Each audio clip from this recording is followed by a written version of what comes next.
mataas ang respeto at pagkilala ng mga dayuhang employer sa ating mga OFW. Sa patuloy na paghahatid sa inyo at pagpapakilala ng ating mga overseas Filipino workers sa kanilang paglilingkod sa ibayong dagat, ito po ang inyong Pilipinas Online Bantay OCW. Para sa Inquirer.net, ako po si Susan K.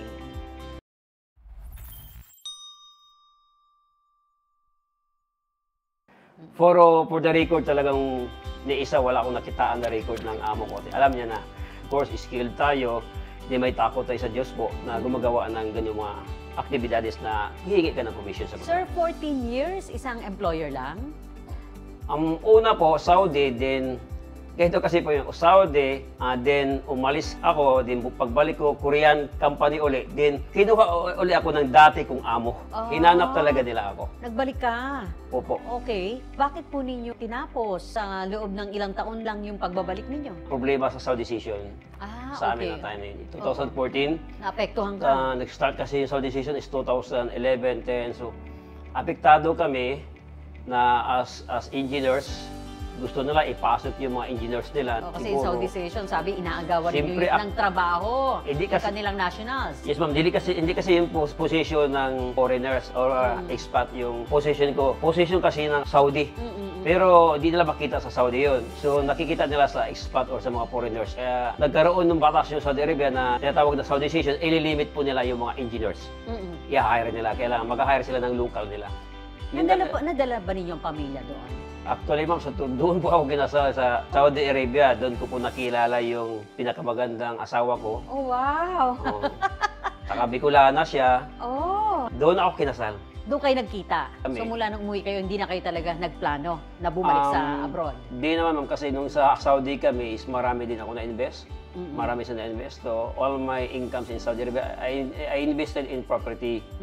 So, nung andito kami sa Pilipinas or sa Davao, so, unang nainegosyo yung real estate ko na naigawa kong mga subdivision. That's good. So, settled kayo dito sa Davao? Yes po, ma'am. Ano yung nagtulak naman sa'yo na makasama ng team Jaime Lau? It's my decision with my wife, with my family sa Santa Cruz. Kasi sa Santa Cruz is talagang lumad ako. Doon ako lumaki. Anong ibig sabihin ng lumad? Lumad, doon talaga ako pinanganak. Native born. Native, opo. Doon sa Barangay Suntri, Poblacion, wherein doon malapit po yung munisipyo. Okay. And then, hindi pinangarap, pero mayroong ambisyon, mayroong plano na nakikita ko po yung Santa Cruz, oldest municipal sa Davao del Sur. But till now, nanatili pa rin siyang munisipyo. So, nakikita ko na there's one big problem in Santa Cruz kung bakit until now, hindi pa rin siya productive. Sa pagtingin ng isang engineer? Yes po. Matapos mong talikuran ang malaking sweldo sa abroad. Correct, ma'am. Correct, diba? correct. Ano yung mensahe mo sa mga kapwa mo, OFW? Sa aking mga kapwa OFW, alam ko na ramdam ko din yung pangulila nyo sa mga pamilya. May awa ang Diyos din na kung ano yung plano sa buhay natin, ay talaga ibibigay niya. Just pray. Piliin talaga natin yung saktong mga desisyon natin na huwag natin pagsisiyan po.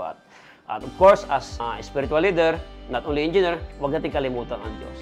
Yan. At muli, sa iyong Team Lau. At muli po, of course, sumali ako sa Team Lau na I trusted much. At bakit hindi ako sumali sa ibang mga grupo? Of course, nakikita ko, as engineer, as spiritual leader, alam ko kung sino ang dapat sabuhan ko na hindi masisira yung imahen ko bilang engineer at bilang pastor. Engineer, thank you very much.